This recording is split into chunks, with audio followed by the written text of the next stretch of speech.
Hello friends, welcome back to my channel. मैं ज्योति और जो है आपका मेरी वीडियो में स्वागत है। आज की वीडियो में मैं आप सबके साथ शेयर करने वाली हूं अपने जो है वाटर प्लांट्स। अगर आप मेरी वीडियोस को देखते हैं या फर्स्ट टाइम भी मेरी चैनल पे आए हैं तो आपको मैं बता दूं कि मैं ज़्यादातर जो है मैंने पानी में पौधे बहुत ग्रो किए हुए हैं, क्योंकि पानी में पौधों को लगाना ना बहुत ही ईजी है और उनकी जो केयरिंग है वो भी एकदम ना के बराबर होती है। तो वही टिप्स, बेनिफिट्स और कैसे उनको हेल्दी रखें, ये मैं इस वीडियो में आपके साथ शेयर कर रही हूँ।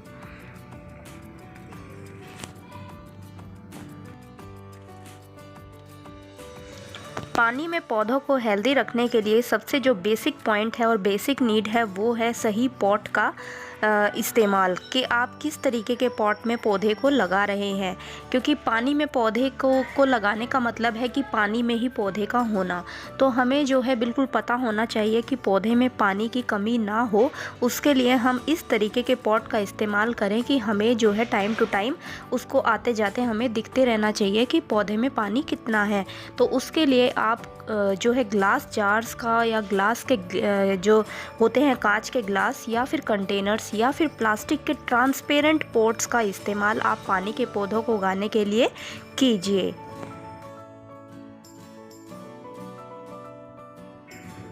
दूसरी जो ध्यान रखने वाली बात है वो ये है कि सही जगह का चुनाव, कि आप किस जगह पे पौधे को पानी में लगाकर रख रहे हैं। क्योंकि बिल्कुल ही अगर आप बहुत ज़्यादा डार्कनेस में पौधे को रख देंगे तो पौधा आपका बिल्कुल भी नहीं चलेगा।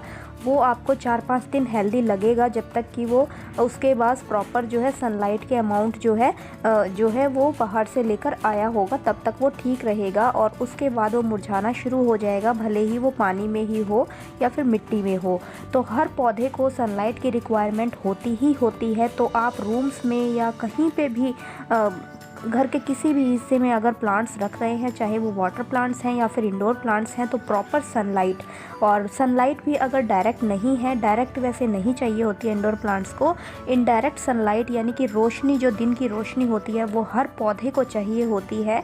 तो अपने रूम्स के विंडो वगैरह जो है मॉर्निंग या इवनिंग में ओपन कर दिया कीजिए। उससे जो है हमारे पौधों को इनडायरेक्ट सनलाइट मिल जाती है और हमारे पौधे बहुत अच्छे से ग्रो होते रहते हैं। फिर चाहे आप उनको कितनी भी ज़्यादा घर के अंदर वाले हिस्सों में लगाइए। और अगर ये पॉसिबल नहीं है तो उन्हें बीच बीच में वीक में एक बार जो है बाहर इनडायरेक्ट सनलाइट में उनको ज़रूर से निकालिए। आपके पौधे बहुत ही अच्छे चलते रहेंगे।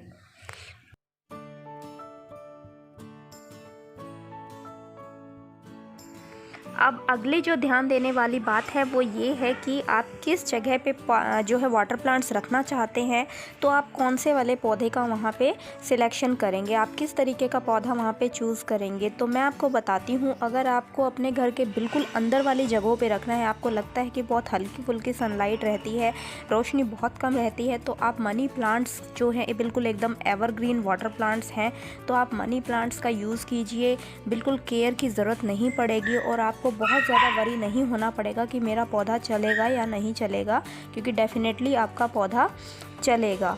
और अगर आपके रूम में कहीं थोड़ी ज़्यादा प्रॉपर सनलाइट है, इनडायरेक्ट सनलाइट, तो आप पीस लिली या फिर अनदर जो प्लांट्स हैं, पर्पल हार्ट हो गया या फिर वॉन्डरिंग जू हो गया, इस तरीके की, या फिर कोलियस वगैरह हो गए, तो इनको भी आप पानी में वहाँ ऐसी जगहों पर लगा सकते हैं।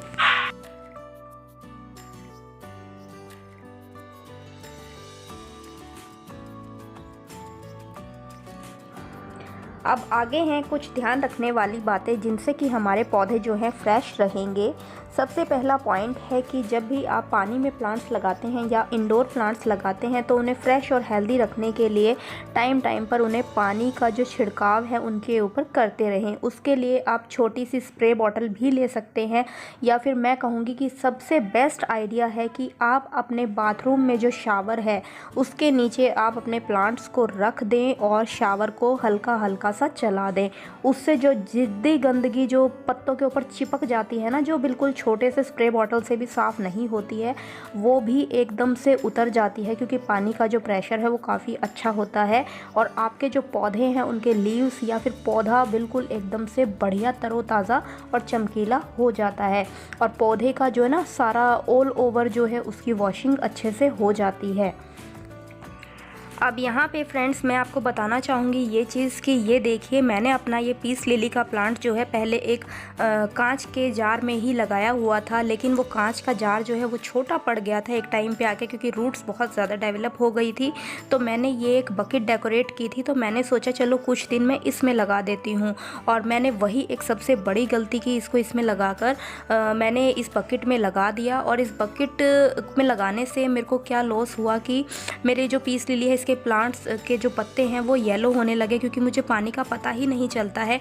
और दूसरी इसमें कमी ये है कि इसका जो ऊपर से जो मुंह है ऊपर से बकेट का, वो बहुत ज़्यादा चौड़ा है, तो जो है इवेपोरेट होकर वाटर जो है वो बहुत जल्दी ख़त्म हो जाता है।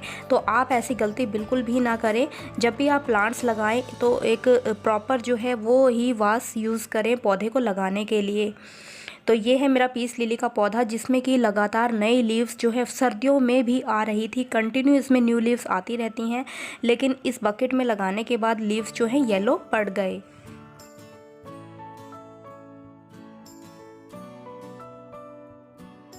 अगली जिस चीज़ का ध्यान आपने टाइम पे देना है वो ये है कि आते जाते आपको, अगर आपको टाइम लगे या फिर आप पौधों को चेक कर रहे हैं, तो आपने पौधों के सिर्फ लीव्स की ही ग्रोथ को नहीं देखना है, आपने जड़ों को भी चेक कर लेना है कि कहीं से कोई रूट हल्की फुल्की गल तो नहीं गई है। क्योंकि बहुत बार ऐसा होता है कि हमारा पौधा बिल्कुल अच्छे से चल रहा होता है, लेकिन फिर भी कहीं ना कहीं कोई वीक रूट होती है जो अंदर ही अंदर पानी में गल जाती है, और अगर हम उसको बिल्कुल सही समय पर तुरंत नहीं निकालेंगे तो वो बाकी जड़ों को भी ख़राब कर देती है। और दूसरा, हमारा जो वाटर है ना, उसके अंदर भी स्मेल आनी धीरे धीरे स्टार्ट हो जाती है, और हमारा जो घर है उसके अंदर भी एक स्मेल क्रिएट हो जाती है। तो वैसे तो वाटर प्लांट्स में बिल्कुल भी स्मेल नहीं आती है, क्योंकि ये मेरा एक्सपीरियंस है, मेरे वाटर प्लांट्स के पानी में कभी भी स्मेल नहीं होती है, क्योंकि मैं बिल्कुल बहुत अच्छे से केयर करती हूँ। लेकिन अगर रूट्स गलने लगेंगी तो स्मेल आने लगेगी। उससे आपको, अगर आपके आसपास स्मेल आ रही है आपके पानी के पौधों में, तो जाहिर सी बात है कि आपके जो रूट्स हैं वो गलने लगे हैं प्लांट्स के, तो तुरंत उनको साफ़ जो है आप कीजिए निकाल कर पानी में से, और सारे पानी को चेंज कीजिए और कंटेनर को धोइए और फिर से फ्रेश वाटर डालकर अपने पौधे को उसमें लगाइए।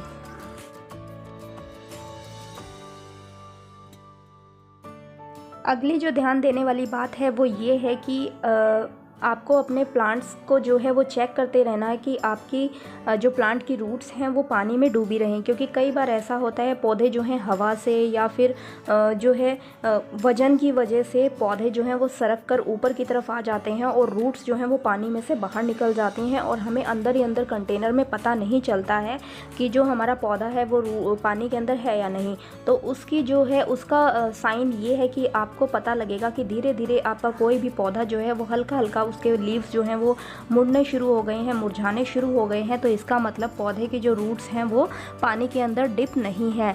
तो आपने जैसे ही आप मुरझाता हुआ कोई प्लांट अपना देखे तो फटाफट उसकी जो रूट्स हैं उसको पानी में डालें, और अगर पानी की कमी हो गई है तो पॉट के अंदर पानी को और ज़्यादा भर दें।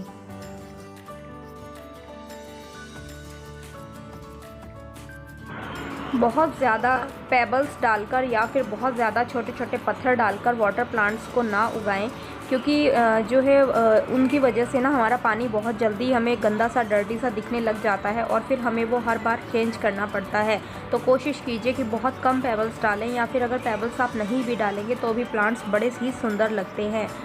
सेकंड पॉइंट ये है कि अगर आप कांच की बॉटल में जो है प्लांट को ग्रो कर रहे हैं, मनी प्लांट या कुछ भी आपने कोई स्टेम ग्लास की बॉटल में डाली है, तो उसको कभी भी पानी जब बदलें तो पूरे प्लांट को बाहर मत निकालिए, क्योंकि रूट्स बहुत ज़्यादा डेवलप हो गई होती हैं, और अगर हम रूट्स को बार बार बाहर निकालेंगे तो वापस प्लांट को डालते हैं तो रूट्स जो हैं वो डैमेज हो जाती हैं या होने का डर रहता है, जिससे कि प्लांट को शॉक लगता है और उसको फिर टाइम लगता है दोबारा से ग्रो होने में अच्छे से। तो बॉटल के अंदर अगर आपके प्लांट्स हैं तो उन्हें पूरा बाहर निकालने की बजाय बॉटल के अंदर ही उस पानी को चेंज करें।